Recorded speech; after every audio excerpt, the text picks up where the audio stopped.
TV 김재구입니다. 오늘 청와대가 참 기가 막히네요.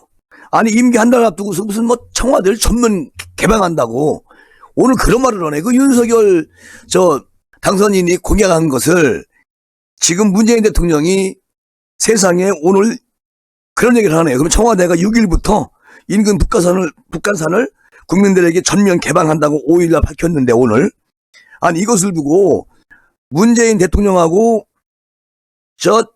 김정수 여사하고 북한산을 사랑했다는 겁니다.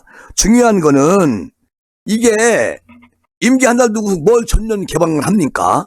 난 참 이해가 안 가는 그런 행동을 청와대가 하고 있습니다. 오늘 국민 접근이 제한된 북한산이 2022년 4월 6일 남측면, 그래 청와대 뒤편이죠. 개방을 한다면서 마침내 북한산 전 지역이 시민들에게 전면 개방이 된다고 오늘 브리핑을 했어요. 그런데 2020년 11월 1일 날 북한산 북측면의 1단계 개방이 이루어진 지 1년 6개월 만에 이제 오늘 발표를 했는데 청와대는 그 문재인 대통령이 대선 후보 당시 밝힌 북한산 인왕산을 전면 개방해가지고 시민들에게 돌려주겠다 공약을 했었죠. 그런데 국민과의 약속을 지키는 의미를 담고 있다라고 말을 합니다. 이로써 접근이 제한되던 청와대 인근 지역의 공간들이 국민들의 품으로 완전히 돌아가게 됐다고 이렇게 오늘 큰 소리를 뻥쳤어요. 그러니까 이게 이제 임기 한 달 남겨놓고서 윤 당선인이 청와대 전체를 다 개방해버리고 거기 들어가지도 않겠다 이러니까 지금 뭔가 막 질투를 느끼는 느낌이 들어요. 느닷없이 이제 얼마 남았습니까? 청와대 나오실 분이 어차피 5월 10일부터 전면 개방한다는데 그런데 이렇게 꼼수를 부리는지 아니면 청와대가 우리 윤 정부를 질투하는 건지 그 후임 대통령이 들어오면은 좀 뭔가 도와줘야 되는 거 아니겠어요? 근데 이렇게 말합니다. 그러면서 뭐라고 하냐면 나는 도대체 이해가 안 가는 부분이 많이 있습니다. 정치권에서 이렇게 말을 해요. 청와대가 윤석열 대통령 당선에 당선인이 청와대 전면 개방을 한다고 하고 청와대 직무실을 용산으로 하겠다고 했는데 이것을 청와대가 사실상 반대해 왔잖아요. 청와대 이전은. 그러면서 윤 당선인 청와대를 불러가지고 초청하면서 헬기장 같은 거 가르쳐주면서 이 청와대가 좋다 그렇게 말씀하시던 대통령이 임기 한 달에 앞두고서 북한산을 전면 개방했다고 홍보하는 것은 정말 납득이 가지 않는 거 아니겠습니까? 지금 무슨 생각을 하시고 계신지 모르겠어요. 자, 이것뿐입니까? 아니 나는 도대체가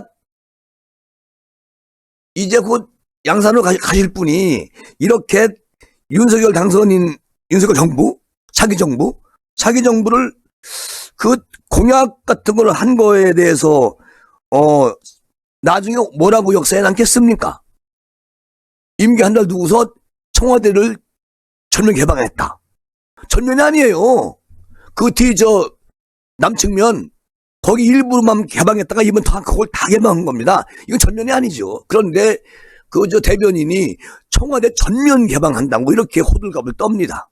이것은 좀 뭐가 문제가 있는 것 같고 그리고 또 하나 문재인 정부가 지금 북한 인권 국제사회한테 비판받고 있어요. 근데 뭐라고 엉뚱한 소리를 하느냐. 아니 이거 윤석열 당선인 정부가 들어오면 그거 적극적으로 적극적으로 거기에 대처할 거다. 아니 윤 당선인이 적극적으로 대처할 거다. 이런 말씀하시면 안 돼요. 청와대 문재인 대통령 각하. 왜냐하면 5년 동안 얼마나 국제사회한테 망신을 당했습니까? 지금 와가지고 이제 새 정부가 들어오면 아주 적극적으로 할 거니까 걱정하지 마시오. 이런 식으로 뉘앙스를 남기시면은 결론적으로 5년 동안은 계속 퍼주다가 이제 윤석열 당선인이 새 정부가 들어오면은 전부 다 할 것이다. 이렇게 밀어버리는. 그러니까 이분이 이런 게 있어. 지금 청와대 개방한 것도요. 자기 업적을 남기라고 하는 것이고 자기가 잘못된 하고 오판했던 것은 다음 쪽에 밀어버리는 그런 묘한 분이라니까. 난 그게 참 이해가 안 간다. 문재인 정부가 4년 연속 유엔 인권 이사회의 북한 인권 결의안 공동 제안에 불참을 계속했어요. 한 번도 안 나갔어. 근데 국제사회에서 규탄이 쏟아진 거죠. 이 가운데 미 국무부 국무부는 북한 주민들의 인권 개선에 대한 윤석열 정부의 협조를 기대한다고 말을 밝혔습니다. 그리고 이제 아마도 미국 국방부는 윤석열 당선인하고 북한 문제에 대한 것은 잘 발맞추어서 협의해 가면서 가겠다. 이렇게 발표했고, 이번에 박진 의원이 특사 자격으로 미국에 갔잖아요. 가셔가지고 참 많은 일들을 하고 오셨는데, 이게 보세요. 문재인 대통령이 정치적 목적을 위해서 북한의 인권 보호 문제를 기꺼이 빠르게 포기한 것은 충격적이다. 이런 말을 미 국방부에서 오늘 했단 말이죠. 그러니까 북한 주민들은 문 대통령이 곧 물러난다는 사실을 반기고 있을 것이라는데 의문의 여지가 없을 거다. 북한 주민들은 그 수뇌부는 서운하겠지만, 자, 이런 말을 미국 국방부에서 얘기합니다. 국무부에서. 그리고 유엔 인권 이사회는 지난 1일 날 북한 내 인권 침해를 규탄하고 개선 조치를 촉구하는 북한 인권 결의안을 표결 없이 그냥 합의로 채택을 했어요. 이번 결의안은 공동 제안국에는 55개국이 이름을 올렸는데 대한민국은 4년 연속 이 공동 제안국에 대한민국 이름이 안 올라갔습니다. 얼마나, 이거 보면 다 나와요. 또 이제 문재인 대통령 청와에 나와가지고 이제 양산으로 갔으면 갔단 말이지. 이제 갈 거야. 어마어마한 것들, 잘못한 것들 다 수면 위로 올라옵니다. 미 국무부도 북한 인권 문제와 관련해서 우려의 목소리를 나타내면서 차기 한국 정부와 협력이 가능하다고 기대감을 갖고 있어요. 당연히 여기에는 공동 제안국에는 등록을 해야지. 대한민국 이름이 들어가야지. 우리가 그 주인공이 나라 아니겠습니까?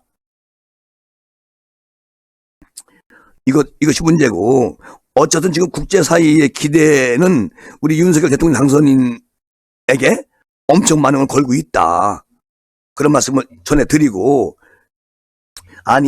제가 왜 이런 말씀드리냐면, 지금 우리 김은혜 대변인도 이런 말을 오늘 하네.